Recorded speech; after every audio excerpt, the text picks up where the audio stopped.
Now from New York. Mr. Minister, thank you so much for joining us. It has been a very busy day. From your end, do you hear any talks about a possible ceasefire coming anytime soon?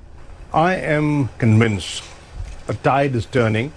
I am convinced the pressure of public opinion is mounting and ceasefire is inevitable. Israel is losing out. They're losing the media war despite their connections. They are losing the media war. The tide is turning. What are their connections? Deep pockets. What does that mean? Well, they're very influential people. I mean, they control media. I would call that an anti-Semitic remark. Well, you see, the point is they have a lot of influence and they get a lot of coverage. Now, what has balanced that is the citizen journalist who has been reporting, sharing video clips, and that has jolted people, and that has woken up people, and people who are sitting on the fence are today speaking up. Do you see how in different capitals of the world, in London, in Madrid, in Michigan, Chicago, every place, from Sydney to the European capitals, people have come out and saying, put an end to this insanity. They're calling for an immediate ceasefire. Now, the Security Council has failed in forging a joint statement and coming out with a joint statement and forging a consensus. The General Assembly today is giving a clear message to the Security Council. It is your prime responsibility to ensure peace and security. Please live up to the UN Charter. But, Mr. Ambassador, can we not separate the fact that there are calls for peace and for equal human rights for both sides, for Palestinians and for Israelis, without anti-Semitic talk and rhetoric? And we are seeing an increase in anti-Semitism throughout the world. Many of these protests are showing signs and images of anti-Semitism as well. Shouldn't you be condemning that?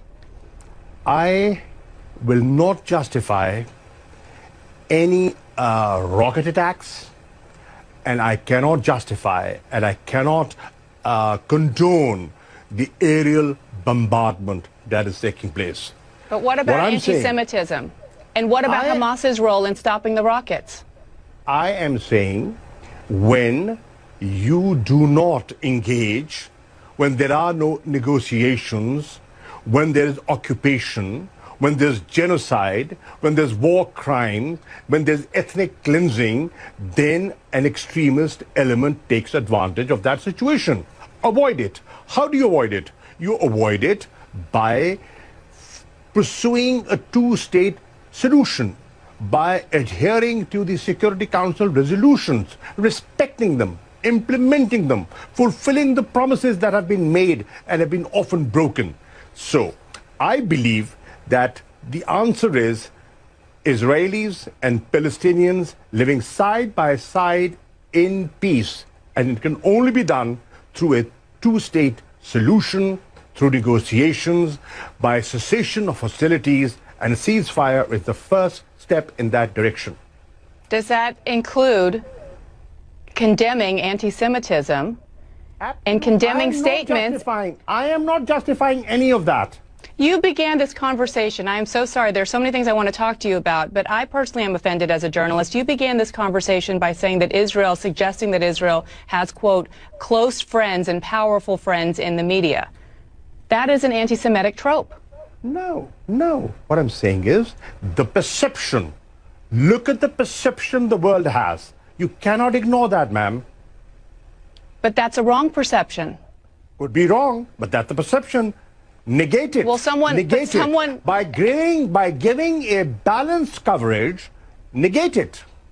The onus is not on those who are being accused of things that aren't true.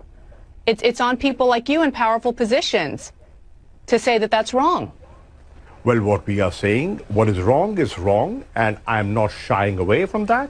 What I'm saying is this insanity must come to an end. We must promote dialogue. We must sit and talk, and we must promote peace.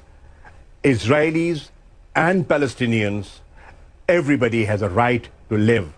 They have a right to protect their children. Look at what's happening. 230 innocent people have been killed. More than 50,000 people have been displaced. 50 schools have been bombed. Hospitals have been targeted. Red Cross has been targeted.